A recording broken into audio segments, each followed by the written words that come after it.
Y ahora damos paso a la socialización de las ponencias de investigaciones seleccionadas para el eje de etnoeducación.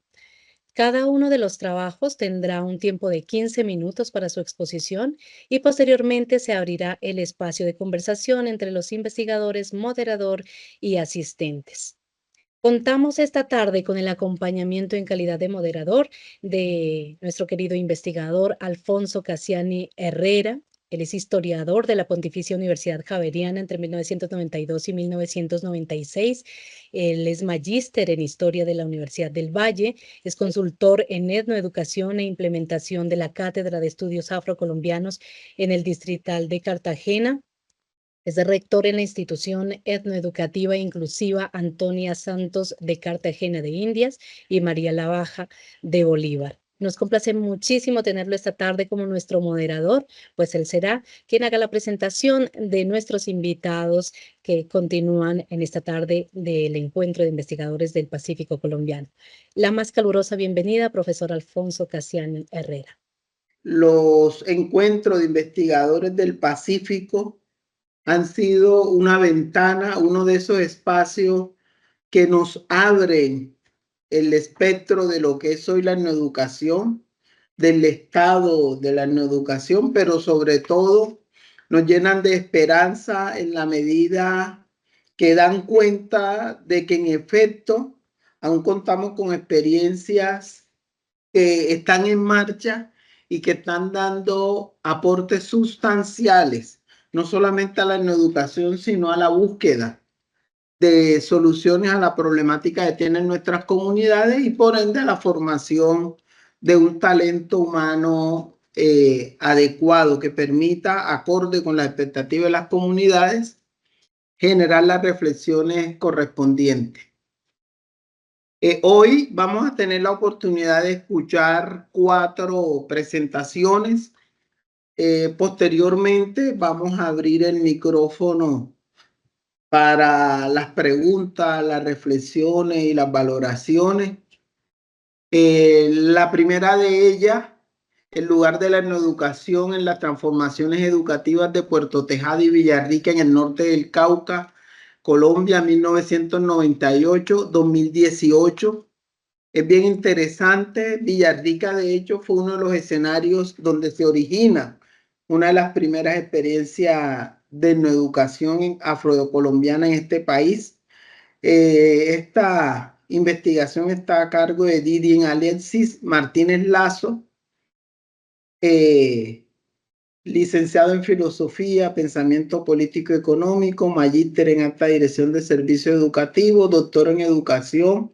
En la actualidad, Didier hace parte de la Asociación Investigativa Afrodiaspórica de Escarimba y se desempeña como rector de una institución educativa en la ciudad de Cali.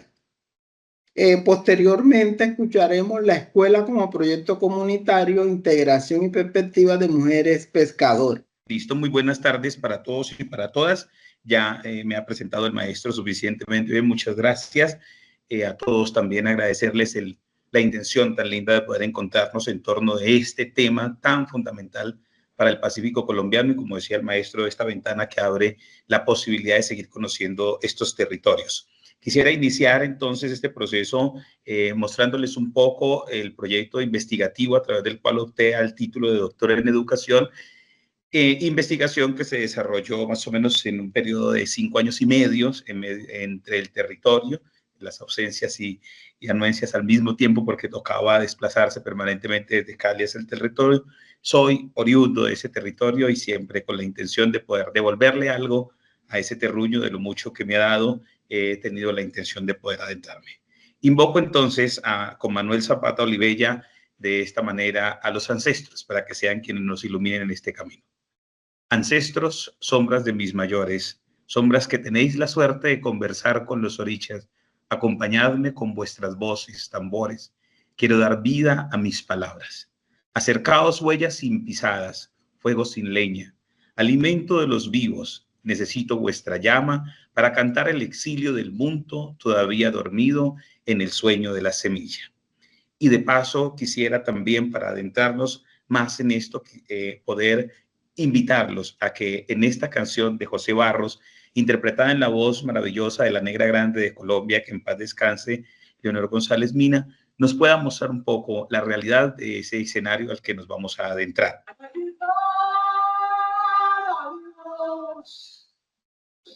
Es el llanto de los niños que sufren, que lloran de terror. Es el llanto de las madres que afianzan con desesperación.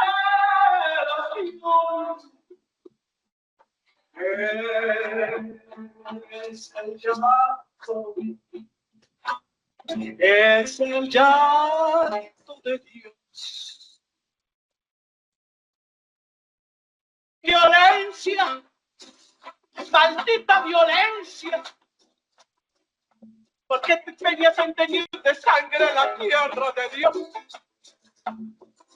¿Por qué no dejas que en el campo nazca nueva floración? Violencia, ¿por qué no permites que reine la paz? Que reine el amor, que puedan los niños dormir en sus cunas sonriendo de amor. Violencia, ¿por qué no permites que reine la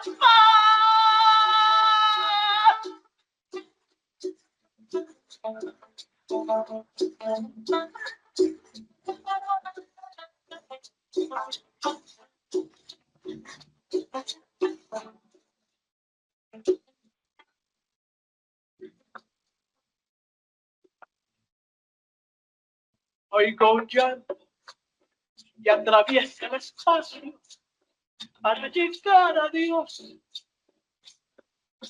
Es el llanto de los niños que sufren, que lloran de terror. Es el llanto de las madres que tiemblan con desesperación. Es el llanto de Dios.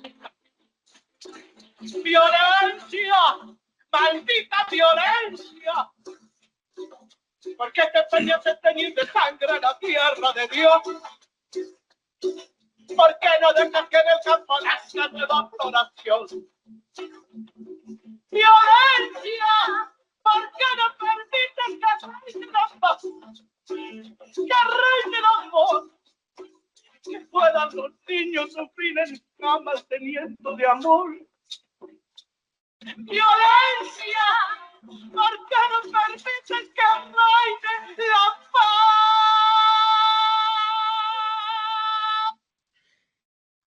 Con esta intronización, entonces, quiero presentarles este esquema que es el que en gran medida recoge o resume la tesis doctoral planteada en términos de la necesidad urgente de consolidar y construir un diálogo que fluya permanentemente entre la ciencia y la cultura.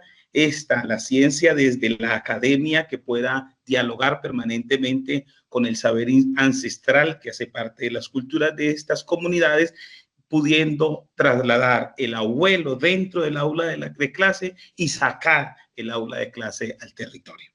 Ello se logró pues en la posición geográfica, ya más o menos les decía hace un momentito, estamos en el extremo norte del Cauca, en el Pacífico colombiano, donde ha vivido, como lo narraba esta canción, todas las violencias posibles y las formas donde no ha sido tampoco muy posible que estas comunidades puedan ir transitando a algo de pacificación dentro de sus territorios. Y la etnoeducación precisamente puede, echando mano de esta realidad de los ancestros, brindar el apoyo necesario para, a través de la recuperación del acervo ancestral, buscar estrategias para la pacificación del territorio.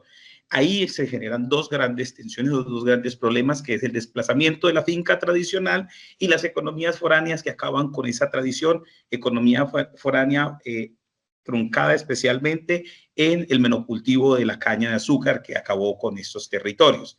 De ahí emerge entonces la pregunta sobre cuál ha sido el lugar de la etnoeducación como apuesta pedagógica en el marco de las transformaciones educativas ocurridas en esos últimos 20 años dentro de estos dos territorios. Y nos encontramos entonces con una necesidad de abordaje de la situación desde un método etnográfico doblemente reflexivo apoyado en instrumentos como la entrevista semiestructurada y la observación participante, y desde el mismo hemos podido también hacer un rastreo del estado de la cuestión, las situaciones que han antecedido en términos de la reflexión de esta tesis, ubicándolo en tres grandes aristas, que son los antecedentes relacionados con educación y transformación social, los antecedentes relacionados con el territorio y los antecedentes relacionados con la etnoeducación. En términos de la etnoeducación, entonces emerge desde ahí un nuevo concepto que es no más folclorización de la etnoeducación. Es urgente sacar esta realidad del procesos etnoeducativos. No hay una sistematización adecuada de la etnoeducación dentro de estos territorios, y como decía el profe Casiani en su momento, ha sido pionero, ¿no? Desde Villarrica se han dado grandes procesos, sin embargo, no hay una sistematización adecuada de ello. Es necesaria la construcción curricular con las comunidades, y en eso la compañera que antecedió en la conferencia anterior precisaba también esto como un elemento fundamental para los procesos etnoeducativos. 4, hay que armonizar la academia con la cultura, y es un poco lo que mostraba en el esquema inicial de la tesis, es la necesidad de poder integrar a los sabedores y sabedoras dentro de las realidades y de los procesos curriculares que se construyen en las escuelas con los licenciados o pedagogos que están ahí al interior de la misma. Y es fundamental entender la etnoeducación como un proceso intercultural. En ese sentido, nos apoyamos también en 6 normas de carácter territorial. ¿Y por qué en este marco normativo nos separamos entre normas de territorio y normas de etnoeducación? Pues para estas comunidades es fundamental el territorio. El territorio no solo da arraigo, el territorio significa identidad, y el territorio significa memoria, significa historia, significa vida. Y ese territorio hay que recuperarlo a toda costa, y por eso los procesos tan grandes para que estos territorios puedan recuperar las tierras. Sin embargo, se ha podido ver un poco diluido entre procesos de carácter político, que yo diría politiquero, que no permiten que avance tal vez con el paso que se desea en algunos ideólogos. Y 12 normas que desde la perspectiva de la etnoeducación nos ubican en la misma. Desde lo epistémico estamos ubicados o posicionados en la etnoeducación vista desde esa primera mirada con Bonfil Batalla en México, que la entiende o la precisa como un proceso social permanente inmerso en la cultura que permite, conforme a las necesidades, intereses y aspiraciones de un pueblo, formar a sus individuos para su capacidad social de decisión.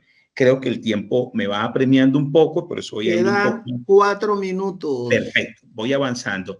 En el marco teórico también lo dividimos en 3 grandes aristas frente a la transformación social, el territorio y la etnoeducación, y un marco teórico que se apoya sobre todo desde la etnoeducación fuertemente en teóricos y autores propios, ¿no? Del pueblo negro y del pueblo negro del norte del Cauca también, y Nariño. Ahí entonces miramos que los resultados de la investigación tuvimos también que categorizarlos en 4 sesiones, donde están la apuesta por una escuela a otra, la escuela de interacción con el territorio, las tensiones que se dan y el papel del Estado dentro de la misma. Entre la categoría de educación y territorio encontramos la necesidad de que el espacio de la educación y el territorio propicia el encuentro con la cultura y el saber. Se consolida una perspectiva comunitaria y por tanto se construye una identidad cultural en torno al proceso educativo. En esa misma interacción con el territorio se da el intercambio de saberes dentro de la escuela como una respuesta a esas voces de los mismos habitantes del territorio que dicen: nuestros mayores están muriendo y se están llevando todo ese legado porque no hay precisamente una sistematización. De ahí la necesidad de integrar los saberes ancestrales y los disciplinares al interior de la escuela. De tipo cultural, entonces, tenemos que es necesario poder consolidar encuentros de sabedores y portadores de saberes, poder darle y posicionar nuevamente a la escuela en su sitial como protagonista dentro de la construcción social e inspiradora de paz, y necesitamos ir vinculando las narraciones de los mayores, especialmente en la cátedra afro. desde la apuesta por una escuela a otra, entonces encontramos que hay una confusión entre métodos y herramientas desde el personal docente. Encontramos que está esa realidad que se quedó resumida la educación a los procesos de folclorización que se hacen, solamente la fiesta de los turbantes o de los disfraces que llaman el 21 de mayo, y unas luchas por la conservación cultural desde las comunidades muy fuertes. Frente a esas tensiones y papel del Estado, encontramos que hay un sinsabor respecto a la educación en las comunidades. Sienten que no han respondido totalmente la educación a eso que ellos proyectaron. Hay un apoyo incipiente del Estado. Todavía tenemos niños en aulas de clase que no tienen pupitre, por ejemplo. Falta de diálogo propositivo entre lo educativo y lo comunitario. Falta fortalecer esa interacción. Hay un impacto de la práctica educativa que no está siendo tan positivo y va generando unas transformaciones de tipo cultural, social y político y en lo económico que inciden dentro de la escuela. Se concluye entonces que esa etnoeducación no ha sido tan efectiva como se plantea. No necesariamente la etnoeducación soluciona todos los males del territorio y en lugar de promover la igualdad y la justicia social, la etnoeducación puede perpetuar la desigualdad y la opresión, como lo precisa García. Dos elementos grandísimos desde lo negativo: el impacto de la violencia en la escuela y el impacto del abandono y desinterés en la implementación del Estado. 4 aportes que hace esta tesis entonces al conocimiento de la comunidad científica. Tiempo. ¿Me permite terminar aquí, profe? ¿Termino? Hágale.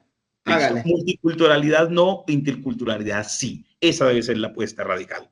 2, debilidad de la etnoeducación en la Cátedra de Estudios Afrocolombianos para iluminar los procesos educativos. 3, evidencia también una insuficiencia en las necesidades de formación de estos pueblos y sus agentes. Y 4, la etnoeducación desde y con las comunidades, que es la urgencia que tenemos.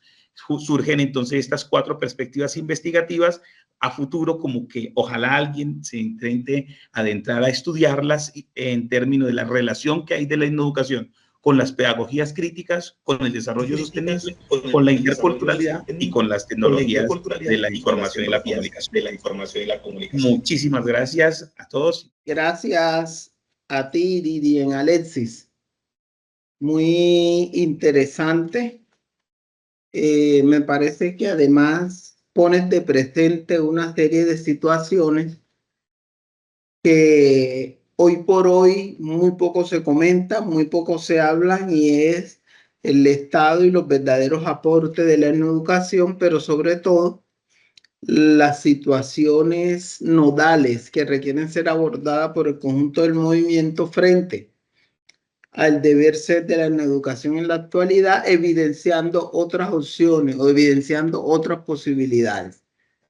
Le damos el paso ahora a la investigación La Escuela como Proyecto Comunitario, integración de perspectivas de mujeres pescadoras en la construcción curricular, a cargo de Jennifer Muniré Cortés Moncada, psicóloga, comunicadora social, magíster en psicología comunitaria y doctoranda en educación de la Universidad Americana de Europa, docente del magisterio y universitaria, investigadora asociada a la Fundación Evaristo García, cuyos intereses académicos se asocian a las juventudes rurales y urbanas. Actualmente es investigadora, coordinadora del proyecto Medios de Vida Anfibios en las ciudades portuarias de Barranquilla y Buenaventura, lo cual nos promete una visión a la cual muy poco se acude, que son la de los estudios comparados,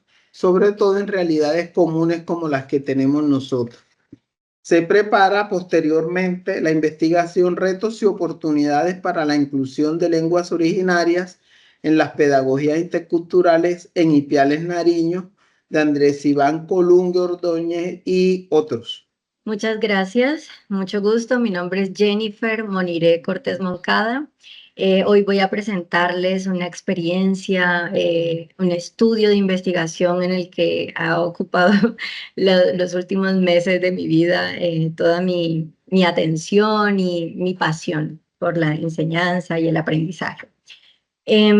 Quisiera comenzar contándoles que cuando tenía 16 años tuve la oportunidad de pasar por el Banco de la República en la ciudad de Valledupar. Me dejó como mensaje que la literatura puede ser un reflejo de nuestra sociedad, pero que nos permite soñarla y plasmarla de una manera distinta, que también puede influir en nuestra transformación de nuestra realidad de hoy en día. Entonces, bueno, voy a contar una serie de historias que me han llevado hasta esta tesis. Mis asesoras en la tesis La Escuela como Proyecto Comunitario, Integración de Perspectivas de Mujeres Pescadoras en la Construcción Curricular, son las doctoras María Cecilia Roa, la doctora Elizabeth Sánchez y la doctora Jimena Isabel Aguirre. Siempre que tuve la oportunidad de participar en una conferencia del Banco de la República, admiraba a las personas que presentaban y luego tenía la pregunta de ¿cuándo será que yo en algún momento voy a tener la oportunidad de hacer una presentación allí también? Así que agradezco mucho esta oportunidad que me han brindado el día de hoy, que nos han brindado el día de hoy. Luego, cuando terminé mis estudios de comunicación social, no conseguía trabajo y sentí que había fracasado. Y dije, voy a cambiar de carrera, necesito estudiar psicología. En el transcurso de este estudio tuve la oportunidad de realizar un trabajo muy especial a lo largo de 8 o 10 años aproximadamente con una población adolescente, especialmente en el norte del Cauca y en el Cesar, en la costa Caribe, con la Fundación Instituto Rugí. Con ellos aprendí una metodología de estudio que era súper atractiva para los estudiantes y que a través de historias y de personajes con los cuales ellos se identificaban, podían, y en grupos de estudios pequeños, podían ser felices contando sus pensamientos y también tratando de aplicarlos a su propia vida. Luego, cuando terminé la carrera de psicología, dije, voy a seguir especializándome en esa área. Y tuve la oportunidad de estar estudiando una maestría en psicología comunitaria, en la cual tuve la oportunidad de ir a norte de la Patagonia Argentina y norte del Cauca a hacer unas visitas a escuelas rurales.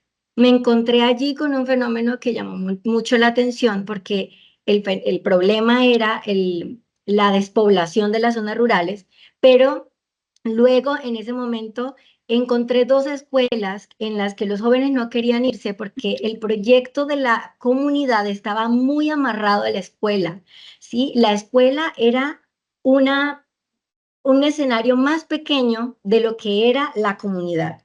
Pero, por ejemplo, sistemas de gobierno, sistemas de interrelaciones entre las personas, los valores compartidos, principios, todo lo que se reflejaba en la comunidad, sistemas económicos y de producción, estaban también incluidos en la escuela. Cuento todo esto porque tiene que ver con este proyecto de ahora, porque esos caminos que estuve atravesando me llevaron a la Fundación Evaristo García, a ser parte del proyecto Medios de Vida Anfibio, que está analizando cómo la gente en las comunidades costeras de Barranquilla y Buenaventura están enfrentándose al cambio climático, a la expansión portuaria, a la contaminación y a otros temas allá alrededor como la violencia y demás, desplazamientos. Bueno, actualmente me desempeño como docente del magisterio en un área de mucho conflicto. Bueno, ya no estoy ahí porque fui víctima del conflicto armado precisamente. Y mientras estuve dando clases, me hacía la pregunta, bueno, hay cosas que nosotros tenemos que hablar en las aulas, pero no se hablan, primero porque estamos en Colombia y, y el miedo nos gobierna. Segundo, porque no sabemos cómo hacerlo. Y tercero, porque quizás no hay los espacios en los que nosotros podamos pensar la educación desde los currículos, ¿sí? Como, qué es lo que debería decirse a los estudiantes? ¿Qué temas trabajar? ¿Cómo trabajarlos? ¿Cómo hacerlos además? Entonces, eso es lo que me interpela a mí en esta investigación y continúo, cuyo objetivo es diseñar y analizar a través de un proceso participativo un currículo educativo que incorpore los conocimientos, saberes, experiencias de las mujeres pescadoras, tanto en Barranquilla como en Buenaventura, para garantizar una educación contextualizada. Quisiera preguntarles a ustedes si, bueno, no tienen que responderla, pero solo para reflexionar, ¿Cuántas veces ustedes que comen pescado o mariscos se ponen a pensar de dónde viene ese pescado? ¿Cómo hizo ese pescado para estar aquí en mi plato en este momento?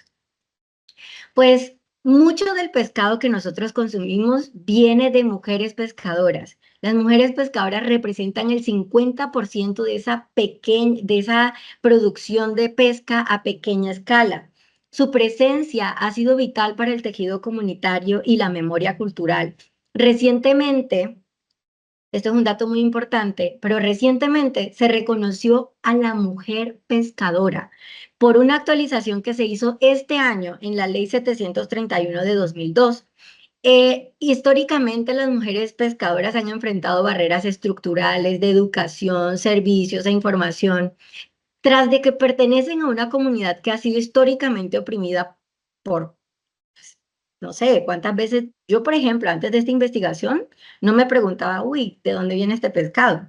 Ahora, porque estoy muy metida en el tema, sí me pregunto, pero en realidad la mujer pescadora ha estado muy invisibilizada. Sin embargo, las mujeres pescadoras son un pilar esencial para la construcción del presente de sus comunidades y de ese futuro de sus comunidades.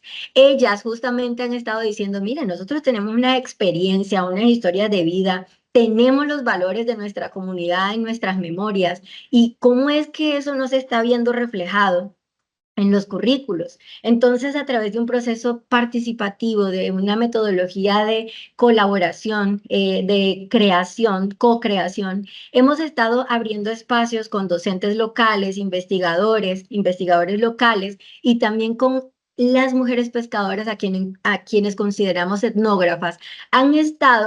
Hemos estado conversando acerca de cómo podemos construir un currículo en el que se incluyan todas esas perspectivas y todos esos conocimientos, experiencias y valores que poseemos en nuestras comunidades. Entonces, lo que están observando en la pantalla es cómo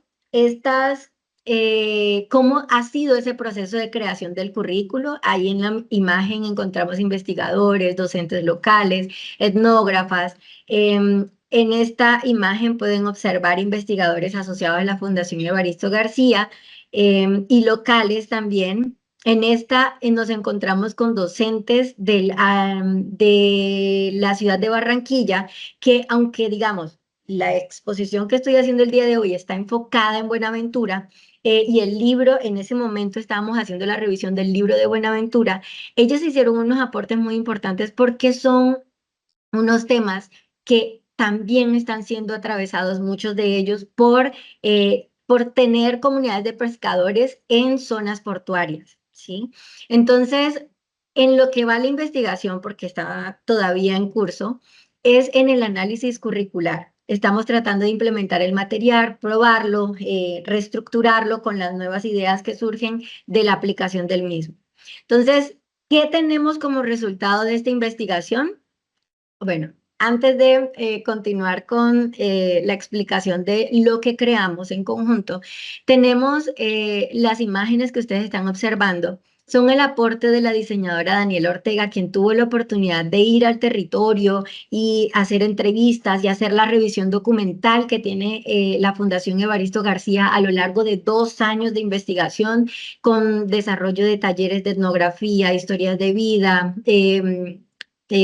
cartografía social, entre otros. Entonces, Daniela, si está por ahí, muchas gracias por tu aporte que ha sido muy, muy especial. Estas imágenes aún no se han compartido con la comunidad y también van a recibir su retroalimentación. Entonces, ¿qué fue lo que nosotros creamos? Un libro literario, pero también considerado de formación porque el mismo libro es el currículo, ¿sí? Contiene una serie de metodologías, mensajes, temáticas que también tienen espacio a la modificación de acuerdo a los contextos en los que se estudia. El libro se llama Raíces en el Mar y cuenta la historia de Mariana, una adolescente de 14 años que se pregunta por qué sus amigos tienen que irse de la playita y el lugar que la vio nacer y crecer. A lo largo de la historia, esta jovencita intenta comprender a su abuela, por medio de su abuela Rafaela, por favor no olviden estos nombres, Mariana y Rafaela, sus profesores y líderes comunitarios, el fenómeno del desplazamiento.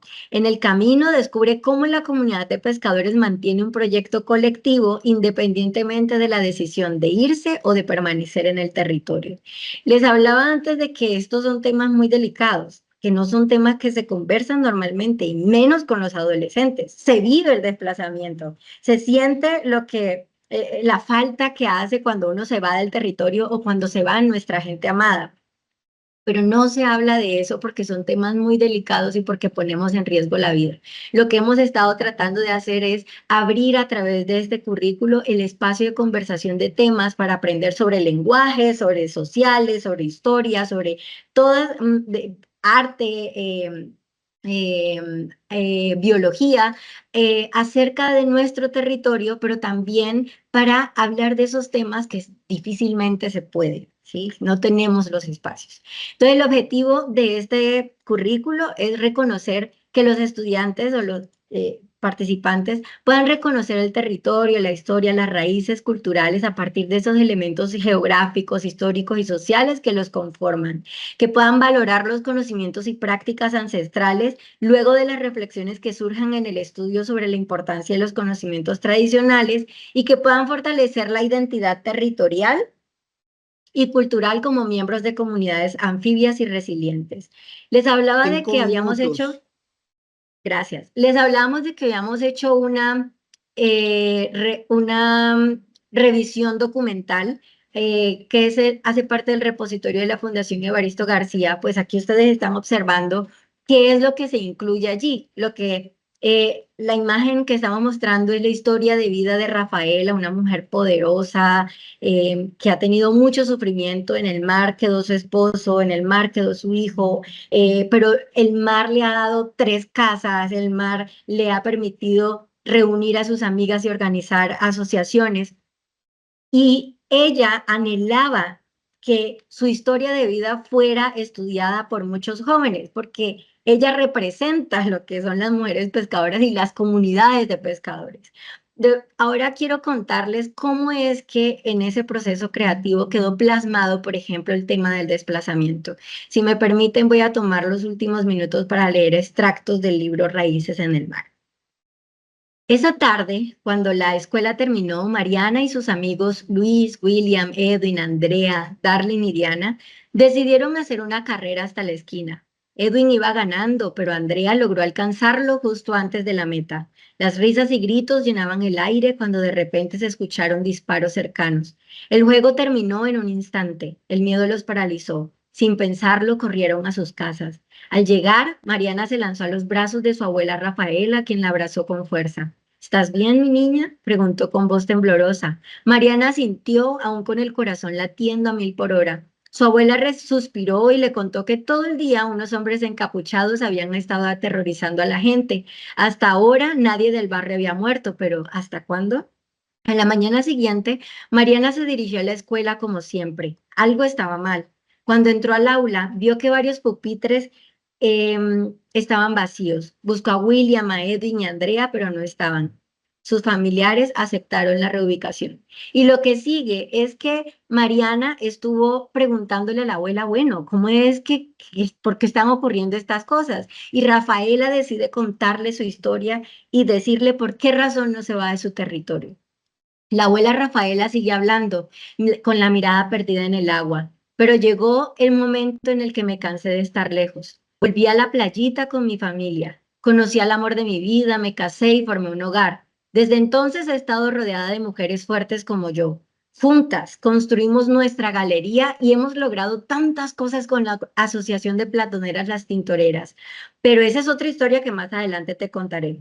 Hizo una pausa, dejando que el sonido de las olas acompañara sus palabras. Yo decidí hacer mi vida aquí. Encontré la manera de obtener lo que he necesitado. Un techo sobre nuestras cabezas, alimento en abundancia y sobre todo un propósito. El mar no nos da dinero, pero nos da brisa, nos da nuestro sustento y nos recuerda quiénes somos. Lo que está pasando no debe acobardarnos, mi niña. Hay que tener paciencia y confiar en que las cosas cambiarán. La gente está confundida, pero un día entenderán lo que realmente nos beneficia. Mariana siente en silencio, se siente más fuerte, más segura. Entonces, bueno, con estas palabras finalizo mi presentación diciéndoles que permitirnos realizar un currículo, abriendo espacios entre líderes comunitarios, personajes que están preocupados por la educación de nuestros jóvenes, junto con personas que podemos, digamos, como mezclar nuestros conocimientos y ponerlos al servicio de la transformación social. Con esta experiencia lo que estamos tratando es de abrir un camino o hacer un aporte a una nueva forma o a una forma distinta de hacer currículos. Muchas gracias por escuchar. Gracias, Jennifer Muniret. Maravillosa presentación, pero sobre todo, esa es sin duda alguna una de las principales preocupaciones del ejercicio de la educación de hoy. La falta de currículos adecuados, porque muchas veces la educación se reduce a celebraciones, como lo decía la ponencia anterior, folclórica, y cuando vas donde el docente hay un vacío enorme de qué dar, y lo que se da es una reproducción casi ciega de lo mismo, con algunos énfasis que tienen que ver con temas puntuales de comunidades afrodescendientes, que casi siempre terminan siendo preparativos del Día de la Afrocolombianidad. Pero sin duda alguna, cuando somos conscientes de la desconexión existente entre la realidad de las comunidades y los currículos, que es la evidencia de la desconexión entre la realidad y la escuela, ya comenzamos realmente a apuntalar y a sembrar esa diferencia que queremos superar. Sin duda alguna, espero va a ser bastante fluido el espacio de preguntas. Yo mismo ya tengo algunas, pero bueno, gracias, maravilloso. Gracias. Le damos paso entonces a la investigación, retos y oportunidades para la inclusión de lenguas originarias en la pedagogía intercultural en Ipiales, Nariño. Andrés Iván Ordóñez es contador público, director seccional Ipiales de la Corporación Universitaria Autónoma de Nariño, con Carmen Esther Cabrera Rodríguez, que es maestra en Auditoría Internacional de la Universidad UNUNI de México, dependencia de Ciencias Administrativas. Erika Joana Díaz Arciniega, que es administradora de empresas, magíster en Educación. Ruximena Obando Narváez, que es magíster en Tributación Internacional, Comercio Exterior y Aduana, magíster en Dirección de Empresas, magíster en Negocios Internacionales, especialista en Informática para la Innovación Educativa, en Gerencia Integral de Sistemas de Gestión de Calidad, Pedagogía y Docencia y de Logística Comercial Nacional e Internacional, y profesional en Comercio Internacional y Mercadeo. Ella además es candidata a doctora en Dirección de Proyectos. Con ello está Diego Artemio Estrada Rodríguez, contador público y administrador de empresas, especialista en neuromarketing y neuroeconomía. Además, especialista en gerencia educativa, maestría en educación universitaria y en educación y docencia. Es estudiante doctorado en educación. Ellos entonces tienen la palabra y se prepara entonces nuestra última ponencia, Mateculturalizando las fracciones, de Nancy González Ramírez. Sí, yo soy Ruth Jimena Obando Narváez. Sí. En esta oportunidad, como bien hizo la presentación, doctor, somos un grupo de investigación de la Universidad UNAR, ubicado en la ciudad de Ipiales, al sur de Colombia. Y realmente en esta oportunidad lo que queremos compartir fue una investigación que nace de una necesidad. Somos una universidad cuya fortaleza son las ciencias económicas y contables, pero estamos inmersos en una zona cuya comunidad indígena es muy predominante.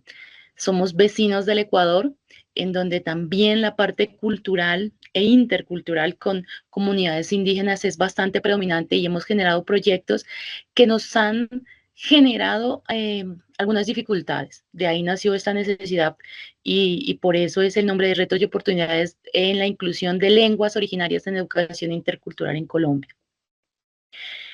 Lo primero que nosotros planteamos es por qué nació la investigación por unos desafíos de la inclusión educativa.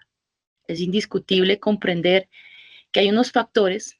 Esta fue una investigación que de orden bibliográfico revisamos textos que hayan investigado sobre esto en la zona de frontera, básicamente en nuestra comunidad y en los municipios aledaños que han afectado la zona en el desarrollo económico y obviamente en esa formación educativa. En esa revisión nosotros encontramos que hay una falta de formación docente que afecta la enseñanza de lenguas indígenas en Ipiales. Uno es la capacitación de educadores. Como bien lo dice, la mayoría de los educadores que nosotros tenemos en esta zona, y todos nosotros nos hemos formado en nuestra lengua, el español, pero tenemos unas lenguas propias, unas estructuras de comunicación propias de estas comunidades, que incluso afectan el desarrollo y el vínculo. Hablo directamente desde la experiencia, como bien lo dijo, soy candidata a doctora en gestión de proyectos y uno de los elementos es reconocer esas necesidades en su contexto. Y eso nos ha afectado no solamente en la parte económica, sino también en esa parte formativa y por ende en el desarrollo de muchos proyectos. La desigualdad de recursos fue otro de los elementos que se identificó en este análisis documental. Los docentes se enfrentan a escasez de materiales pedagógicos adecuados que obviamente permitan hacer esa transmisión y esa enseñanza. El impacto en las comunidades.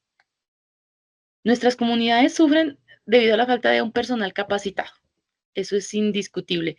Y me alegró mucho ver las anteriores presentaciones porque me lleva a comprender que esa interrelación con la parte etnocultural es generalizada, pero también es muy importante que habemos muchos interesados en el desarrollo de búsqueda de soluciones que nos permitan generar un mejor bienestar para toda nuestra comunidad educativa.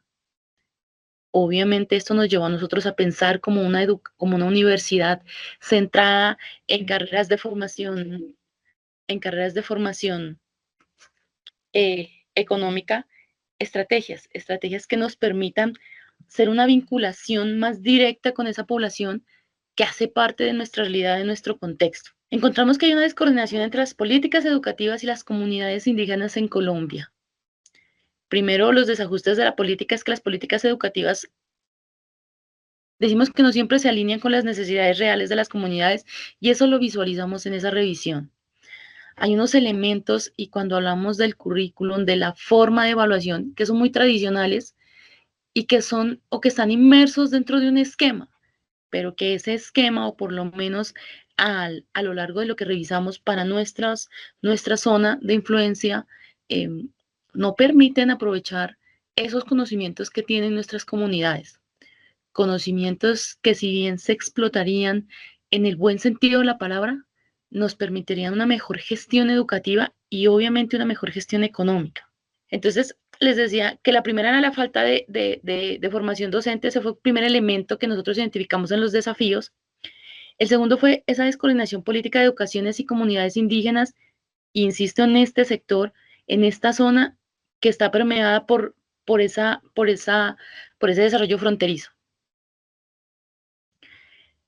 La comunicación efectiva requiere una colaboración activa, obviamente, entre las comunidades educativas formales y las comunidades educativas para mejorar la inclusión en esas comunidades.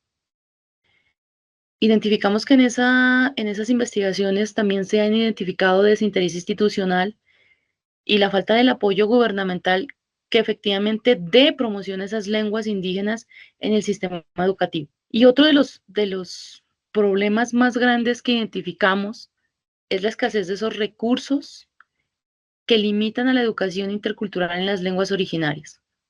Buscamos qué tipos de recursos los docentes podemos contar para poder tratar de hacer el desarrollo de esa formación cuando se habla o el reto es a través de las lenguas originarias.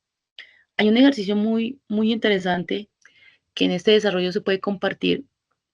Nosotros aquí, cerca de Ipiales, A aproximadamente 1 hora tenemos Otavalo en Ecuador, cuya comunidad tiene una estructura sociocultural muy bien definida y entre ellas su lengua, su comunicación, su desarrollo, pero es muy difícil generar sinergia entre universidades que permitan allegar esos desarrollos a esas comunidades cuando la comunicación no es efectiva. Lo digo porque en un proceso de integración de proyectos internacionales, una de las deficiencias que encontramos fue el no poder tener esa comunicación a través de la lengua originaria de ellos. Fue una limitante para nosotros, los docentes que nos estaban colaborando. El recurso es totalmente escaso y lo vivenciamos también aquí en Colombia. El financiamiento para ese tipo de proyectos no lo logramos. Si lo hay, es escaso. Hay una colaboración, se necesita obviamente una colaboración, una sinergia para que esos recursos que se generen de orden didáctico no sean solo de las comunidades inmersas en los procesos, sino que se alleguen y que más personas, lo hablo como docente, tengamos acceso para poder incursionar en una formación a esas comunidades. Nosotros tenemos un fuerte equipo en el desarrollo de estudios para la contabilidad agropecuaria, que es un fuerte de la zona. Cuando los chicos de las comunidades llegan, perfecto, porque ellos se han adaptado, pero cuando nosotros queremos llegar a las comunidades, tenemos que empezar, hagan de cuenta, como una persona que haga la interlocución entre ellos y nosotros. Entonces los mensajes pueden generar distorsión y los objetivos no llegan a la finalidad como nosotros quisiéramos. Obviamente se busca oportunidades de innovación con el uso de tecnologías digitales que pueden obviamente ser claves para generar esos materiales que apoyen a los docentes que están en ese proceso de la transición, de masificar ese conocimiento para que la lengua no sea una limitante, sino al contrario, sea un elemento de inclusión y obviamente que esas comunidades se apropien de todo el desarrollo en las diferentes áreas de conocimiento de una forma más masiva. Retos y oportunidades que nosotros tenemos. Aquí tenemos los obstáculos y las oportunidades de educación intercultural en Ipiales en un porcentaje. Tenemos la falta de formación docente, la escasez de recursos. Cuando digo falta de formación docente es específico para este tipo de formación, porque tenemos obviamente excelentes docentes específicos en las áreas, pero el objetivo es que ese conocimiento también sea de forma transversal con el manejo de esas lenguas para que la comunicación sea fluida. Desconocimiento de políticas, oportunidades obviamente en etnodocentes y la colaboración comunitaria. Son elementos o retos y oportunidades claves para el desarrollo de estos procesos. Oportunidades para la pedagogía intercultural que nos arrojó este estudio. La colaboración en Ipiales, desarrollar más trabajos para ser etnodocentes como agentes que es fundamental para la enseñanza de las lenguas originarias en el aula. La interacción con autoridades, hacer el acercamiento para que no sea de orden nacional.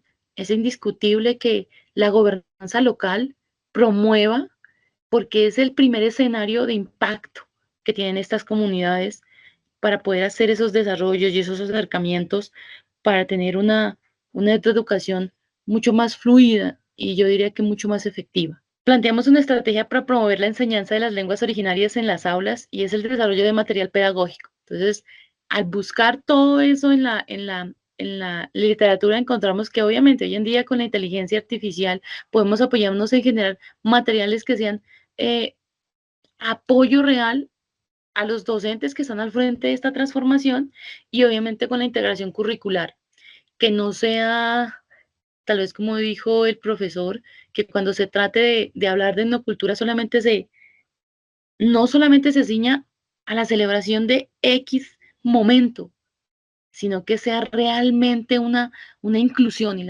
la primera forma de inclusión que nosotros determinamos es la comunicación efectiva.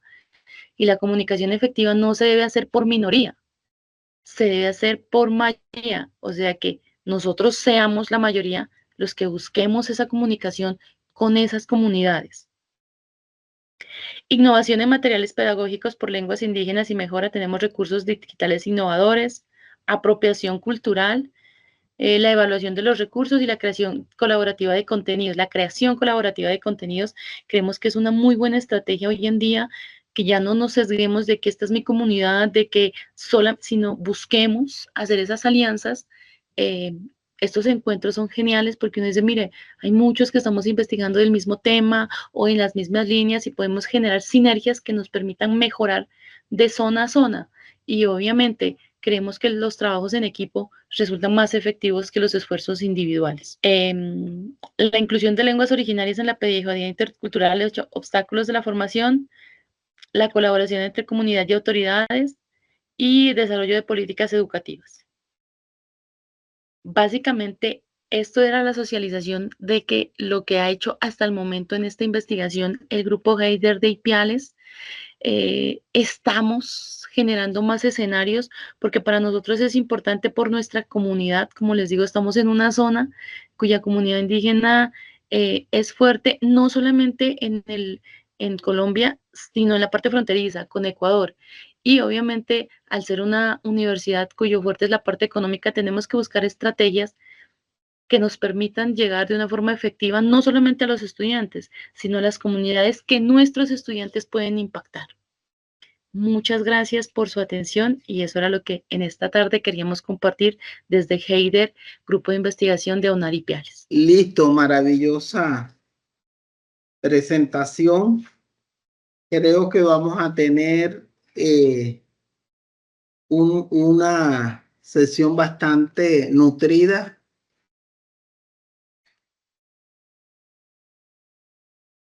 Una sesión bastante nutrida y acabamos de ver realmente uno de los escenarios más singulares porque de hecho es una de las mayores limitaciones que hay en el sistema que tiene que ver con el tema de las lenguas originarias, pero sobre todo en términos metodológicos, ¿qué significa eso para la educación? ¿Qué significa eso en materia de oportunidades?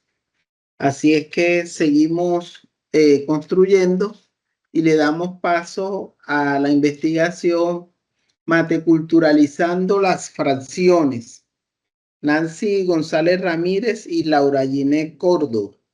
Nancy es normalista superior, licenciada en matemáticas y física, especialista en innovación para el aprovechamiento de la biodiversidad vegetal, especialista en administración de la informática administrativa, magíster en gestión de la tecnología educativa, doctora en ciencias de la educación, coordinadora del semillero en física aplicada del grupo de investigación en energías renovables, coordinadora de la maestría en ciencia de la educación y el diplomado en pedagogías y docencia universitaria de la Tecnológica del Chocó, docente de aula en la básica secundaria y tutora de trabajos de grado.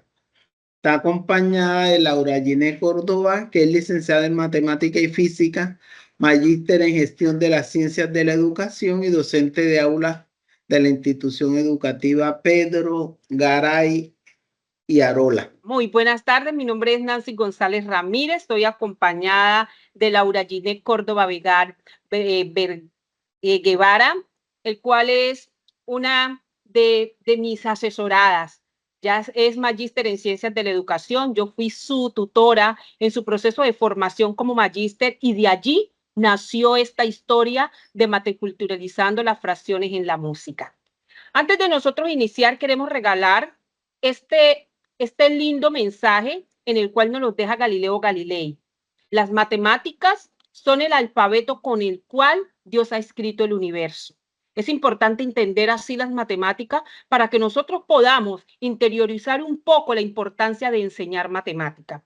Y desde allí nosotros empezamos a mirar cómo es que la etnoeducación desde hace mucho rato en la Ley General de Educación se define o es vista como aquella que se ofrece a los grupos y a las comunidades que integran una nacionalidad y que poseen una cultura, una lengua, unas tradiciones y unos fueros propios y autóctonos. Eso nos permite de que empecemos a darle un giro a las enseñanzas, especialmente a las enseñanzas de las matemáticas, de manera de que puedan ser muy apropiadas y muy representativas de cada una de las comunidades. Desde allí nos damos una mirada a esa definición que hizo la UNICEF a la etnomatemática. Ellos decían de que la etnomatemática es la articulación de los conceptos matemáticos que circulan en la cotidianidad de las comunidades, con relaciones simbólicas de las matemáticas y las antropologías. ¿Por qué entender estos dos conceptos? Porque a partir de aquí es que nace la historia de por qué nosotros estamos haciendo esta investigación o realizamos esta investigación que fue producto de toda esa formación de Laura Ginette en lo que es la maestría en Ciencias de la Educación. ¿De dónde nació? Nació porque mirábamos de que los docentes pocas veces contextualizan los saberes al momento de enseñar las matemáticas. Existe falta de apropiación en la enseñanza, especialmente de las fracciones, como un proceso práctico, como un proceso que guste. Y también todavía hay mucho apego a esas metodologías tradicionales de la enseñanza de las matemáticas que en realidad ha hecho que todavía tengamos esos paradigmas de lo que es la matemática y se tienda a ver una matemática difícil y aburrida. Y por ende, todavía miramos que los docentes se dedican simplemente a desarrollar unos contenidos y no al alcance de competencia, debido a que los estudiantes no le están viendo el interés a ellos en aprender esas matemáticas.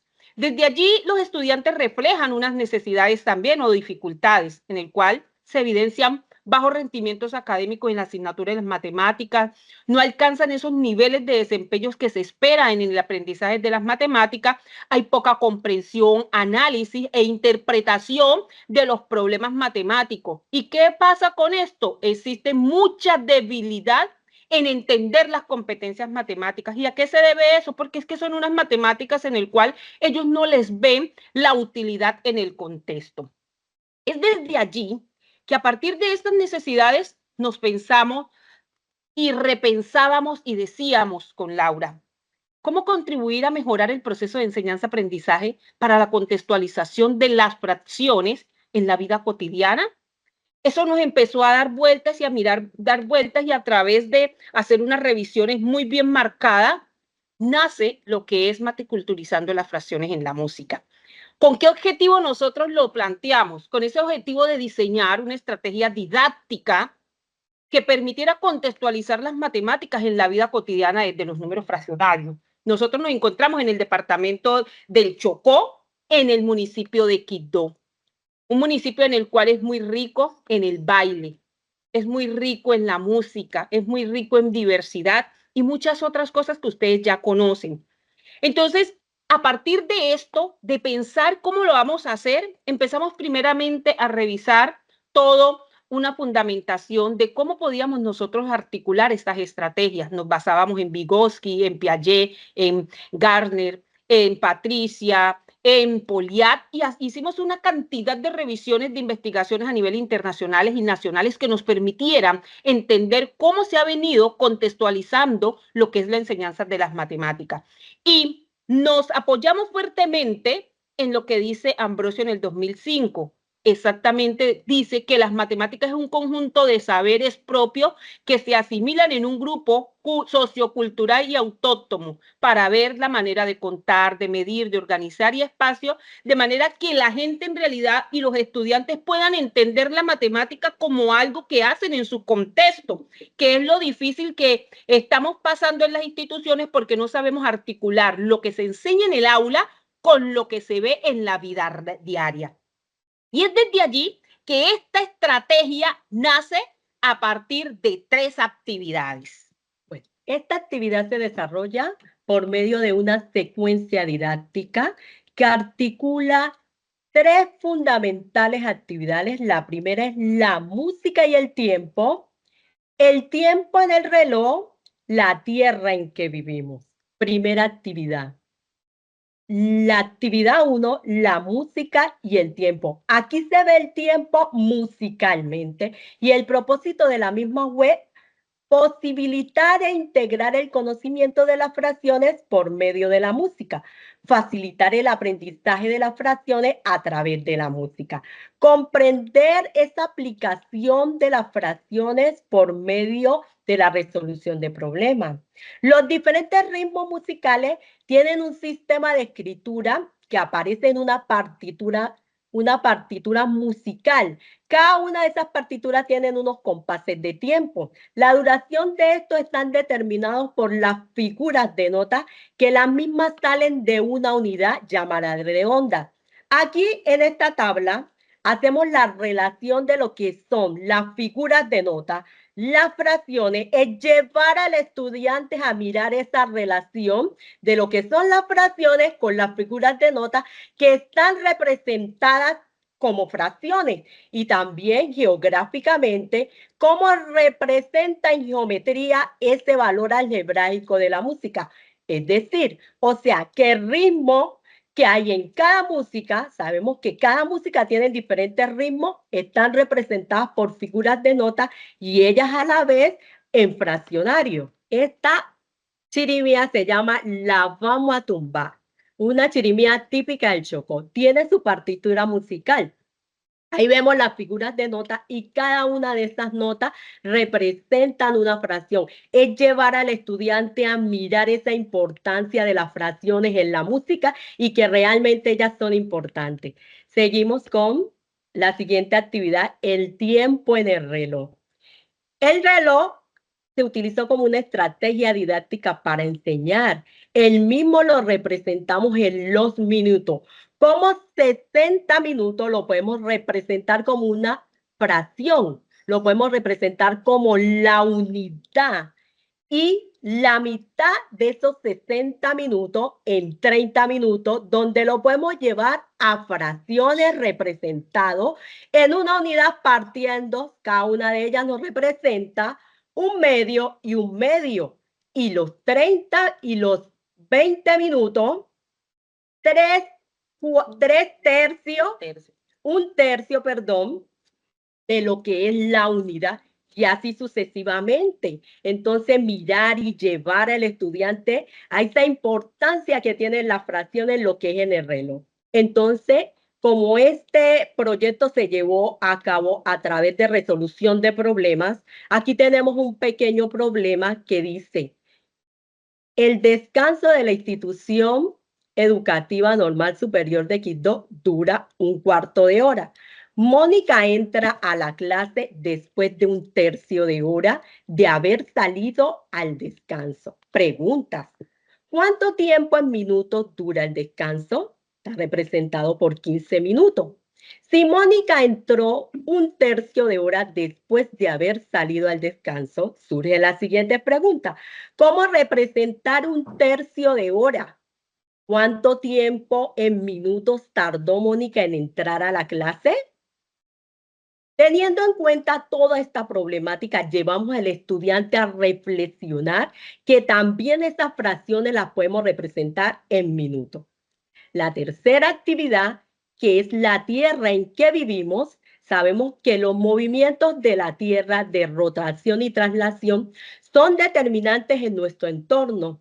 La relación de las matemáticas con lo que es las fracciones, pero representada en número mixto a través de problemas.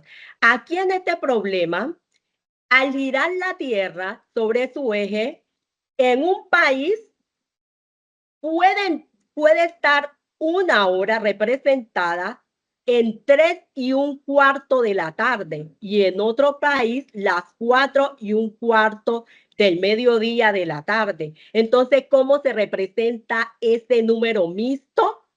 En un ejemplo real y cotidiano de lo que vive el estudiante para mirar esa importancia de las matemáticas, porque a veces nos encontramos que a los estudiantes les parece muy difícil lo que es las fracciones y cómo ellas están en su entorno de formas sencillas y que no son nada del otro mundo.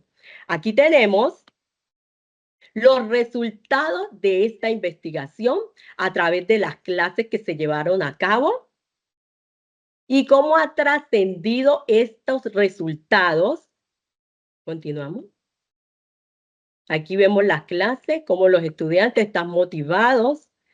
Esta investigación también tuvo una trascendencia. La presentamos en el MEN y fue escogida, y a través de ella se pudo ir a una convocatoria que hizo el ministerio a la Universidad de Harvard, donde fue una experiencia significativa y maravillosa, donde se aprendió cómo es el avance de la tecnología y realmente quedé maravillada de todo lo que pude aprender allá. O sea, que a través de todos estos proyectos que se realizan, cómo ellos pueden trascender. Eso era como nosotros podemos desde las matemáticas poder hacer esa transversalización de manera que el estudiante se sienta cómodo, que el estudiante pueda mirar de que todo lo que nosotros vemos en el aula a través de la articulación, de la música, del tiempo, a través de la rotación de la tierra, se transversaliza y nos da lecciones aprendidas en contexto, con cosas que a los estudiantes les gusta.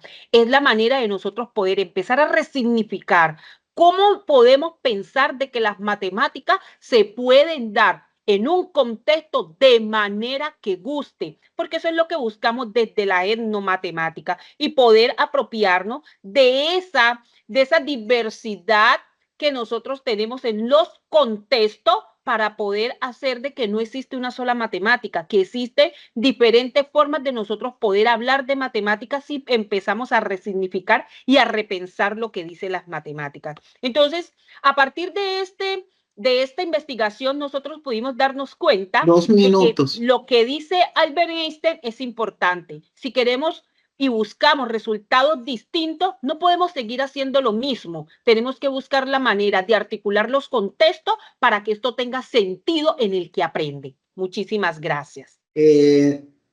Cerramos con esto nuestro primer escenario de presentación. Escuchamos 4 maravillosas disertaciones, producto de investigación. La primera, recuerden, el lugar de la educación en las transformaciones educativas, que es producto de una tesis doctoral que tiene como propósito identificar cómo se está implementando la educación como estrategia en un territorio, en una población mayoritariamente negra afrocolombiana. Que además de eso, en el propósito de redescubrir el valor de la contribución al desarrollo del país desde el caso del norte del Cauca. En un territorio, como usted lo conoce, está constituido por una serie de municipios afrodescendientes entre 2 ciudades, entre 2 urbes bastante fuertes, no solamente en términos económicos, sino en términos culturales, como lo son Cali y Popayán. El enfoque cualitativo, pero sobre todo quiero resaltar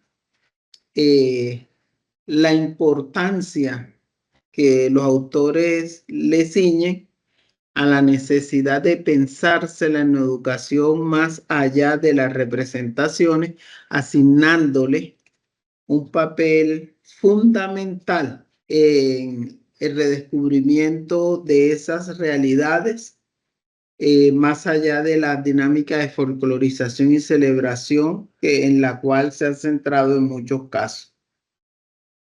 La escuela como proyecto, nuestra segunda investigación, la escuela como proyecto comunitario, integración de perspectivas de mujeres pescadoras.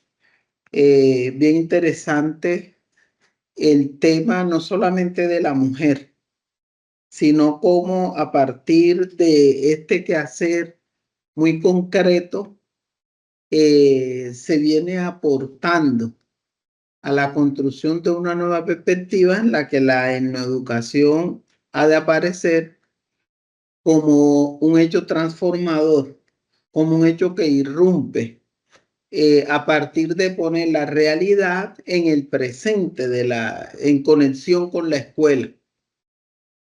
Y ahí no solamente el rol de la mujer en el currículo, sino del conjunto de saberes, que es lo que expresa un poco la ponencia, como insumos sustanciales para conectar la escuela, la comunidad y la realidad misma de la comunidad.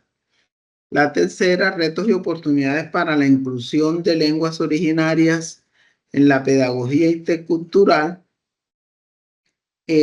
Nos pone, incluso a partir de su mismo resultado, al analizar los avances legislativos y cómo persisten una serie de obstáculos y que son además obstáculos sustanciales para muchas comunidades en este país, que en las cuales no se valoran no solamente las lenguas propias, sino las formas dialectales, reclamando así escenarios más inclusivos desde la misma práctica etnoeducativa como tal.